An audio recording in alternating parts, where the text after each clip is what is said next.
Today, we're diving into a story where a friendly living arrangement turns into a legal battle royale, all because of a divorce, a metal pipe, and some seriously bad judgment.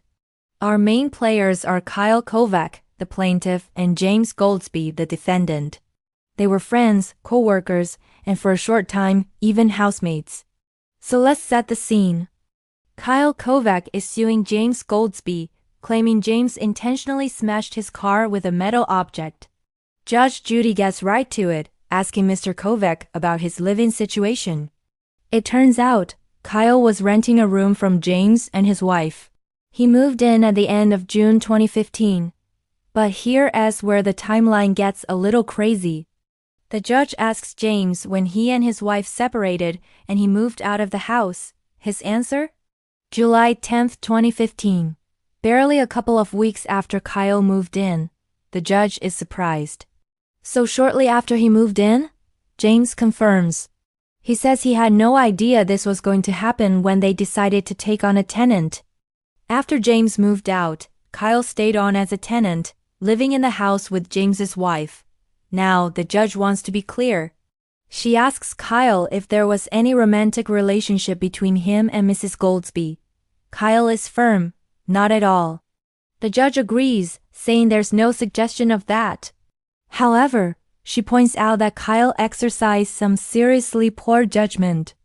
And this is where the real drama begins.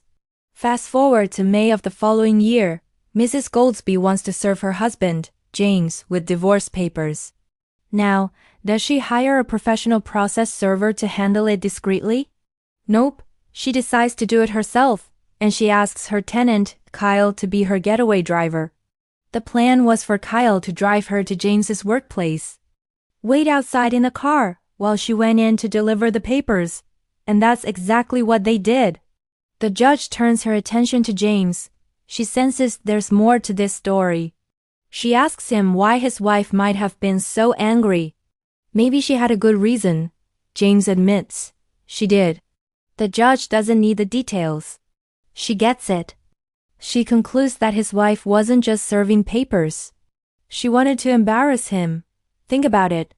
Instead of a stranger showing up at his home, she marches into his office, in front of all his co-workers, to serve him. That's a power move.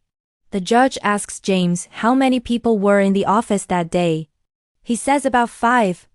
And all 5 of them could not only see his wife, but they could also look outside and see a guy Kyle waiting in a car. The stage is perfectly set for a public spectacle. So, it's May 3rd. Kyle is waiting in his car. Mrs. Goldsby goes inside. She hands James the divorce papers. He looks out the window, sees Kyle, and instead of just accepting the papers and dealing with it, he makes a run for it. He bolts outside, heading straight for Kyle. Let's hear Kyle's side of what happened next. He says he parked on the far side of the building, trying to stay out of sight. But he could see everything unfolding through the windows of the Papa John's next door. He sees James running around the building, turning the corner, and heading right for him, holding a metal object. Before Kyle can react, James swings the object and smashes the top of his car. The judge asks how many times he hit the car. Kyle says, 1 time. And that one hit is what this lawsuit is all about. The judge asks to see the estimate for the damages. Kyle has it ready. The damage was right where the top of the car door meets the roof. A pretty precise and angry hit. Now it's James's turn to give his version of the story. The judge gets him to skip past the part about his wife showing up and fast forwards to the moment he ran outside. James had initially claimed he was working on something and just happened to have a wrench in his hand. The judge tells him to pick up the story from there. So, with the wrench in hand, he runs outside. He says the wrench somehow collided with Kyle's car. The judge isn't buying that passive language. She wants his version of how it happened. James claims that when Kyle saw him coming, Kyle got out of the car. The judge stops him right there, reminding him he can't testify about what Kyle saw or thought. So, James corrects himself. He says Kyle got out of the vehicle. James then says he feels Kyle was intimidated because he was holding the wrench. According to James, Kyle then lunged for the wrench, and during the ensuing scuffle, the wrench accidentally hit the car. So, one guy says it was a deliberate attack. The other says it was a scuffle where the car just happened to get in the way.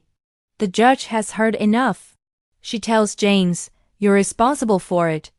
James tries to defend himself, arguing, "If he hadn't been there, if he hadn't shown up at my place of work, none of this would have happened."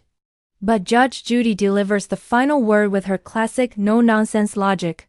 "Should have, would have, could have," she says. "If your wife didn't have reason to kick you out, we wouldn't all be here." Boom. It all comes full circle. She rules in favor of the plaintiff, Kyle Kovac, for the full amount of the damages.